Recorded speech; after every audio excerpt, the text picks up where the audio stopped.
l'État du Sénégal et le ministre des Finances m'entend. Les dégrèvements fiscaux dans ce pays sont devenus pour certains fonctionnaires une religion. Monsieur Bougane Gueye Dany est un acteur politique, mais au-delà de sa modeste personne, on ne peut pas sacrifier tout un groupe de presse seulement parce qu'on doit liquider un homme politique. C'est inadmissible. S'il y a des impôts qui doivent être payés à l'État du Sénégal a d'autres moyens de se faire payer que de chercher à humilier tout un groupe de presse seulement pour atteindre un homme. C'est ce que je voulais dire. Je vais essayer de dire ce que j'ai dit en wolof, mais vous m'excuserez. maa ngi leen di jégalu xam nga man moom damay bëgg a waxtaan wante tey c'est pas une conférence de presse. lu mu bëggoon wax daal ci gàttal mooy gërëm ñëpp sant ñëpp. wante ngeen may ma njëkk gërëm sant suma mbokk ñu ma bokkal coalition taxawu Sénégal mu nekk coalition bu suñu kilifa di jiite di Khalifa Ababacar Sall. wax naa ko nee naa lii du conférence de presse waa taxawu Dakar ci seen mbaaxal ci seen cofeel ci seen pas-pas ci seen pasteur ñoo taxaw nekk lu jot la mooy jóg biiralaat lu ñu waxoon parce que lu ñu waxoon mooy ñun dañuy candidat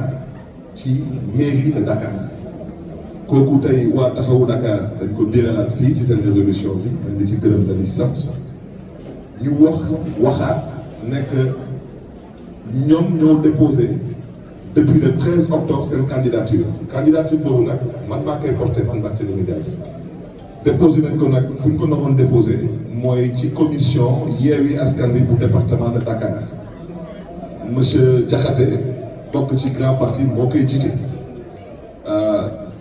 lu waral lii ñëpp xam nañ ko parce que wax dëgg yàlla ku toog tey nekk taxawu Dakar tànnuñu candidat kooku peut-être ñu koy wax ñoom la engagé wante ñun waa taxawu Dakar biral nañ ko tey fësal nañ ko tey dañu déclaré suñu candidature fu ñu ko naroon déclaré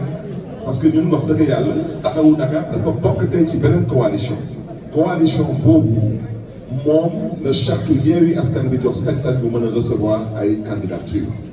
donc je pense que loolu tout de même xel mën na ko nangu te nopp mën na ko dégg fu may daanale nag mooy ñu ngi tàllal suñu loxo yi ñu ngi koy tàllal bépp góor bépp jigéen bépp mag bépp ndaw bu ànd ak ñun ci coalition taxawu Dakar tàllal tamit suñu loxo suñu mbokk yi ngeen xam ne ni ñoom ak ñun ñoo bokk suñu coalition Yewwi Askan Wi politique fii lañ ko fekk fii lañ koy bàyyi mooy xëccoo wala parparloo wante loolu mbiru àdduna la wante nañu bàyyi xel bu baax a baax ci yaakaar bu askan bi teg ci coalition Yewwi Askan Wi te coalition bi dañu bàyyi xel ci turam ñun ñoo wootee Yewwi Askan Wi wooteewuñu fii noot askan wi wooteewuñu fii nax askan wi wooteewuñu fii leneen ginnaaw Yewwi Askan Wi kon ñun ñoo doon wane le bon exemple moo tax au-delà des remerciements ñu ngi tàllal suñu loxo bépp acteur politique bépp responsable bépp militant bépp sympathisant bu bokk taxawu Dakar wala bu bokk Yewwi Askan Wi ñu bokk ndey bokk bàyyi mën a waxtaanee lu askan bi namm ci ñun te kooku wax dëgg yàlla je pense que amul leneen lu ñu mën a xaar ci ay responsables yu toll nii ñun ñii parce que nous sommes tous les des responsables qui aspirons à diriger ce pays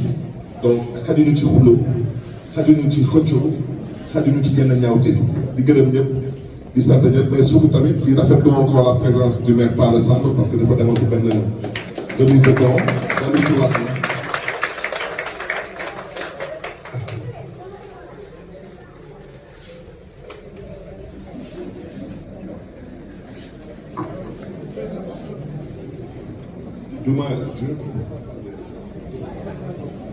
ñu ngi gëm a tamit sant la présence de suñu yaay Tuuti Samb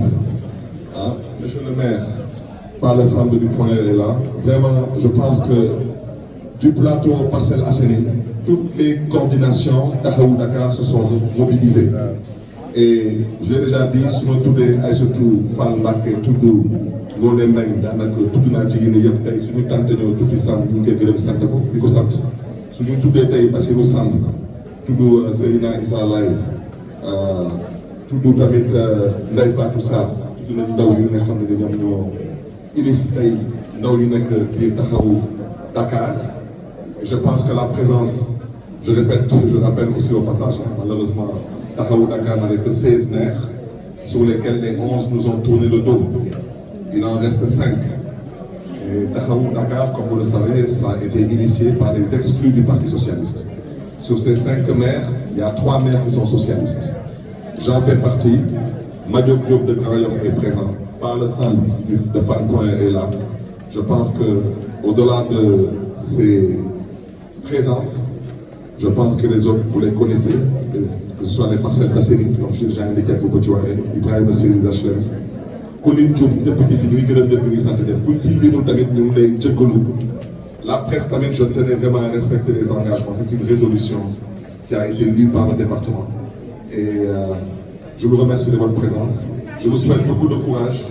Je vous souhaite beaucoup de courage. Et sachez aussi que le combat aujourd'hui du groupe des médias, sachez que nous sommes en phase avec vous et vous avez tout notre soutien. Que Dieu vous garde aussi et que Dieu bénisse le Sénégal.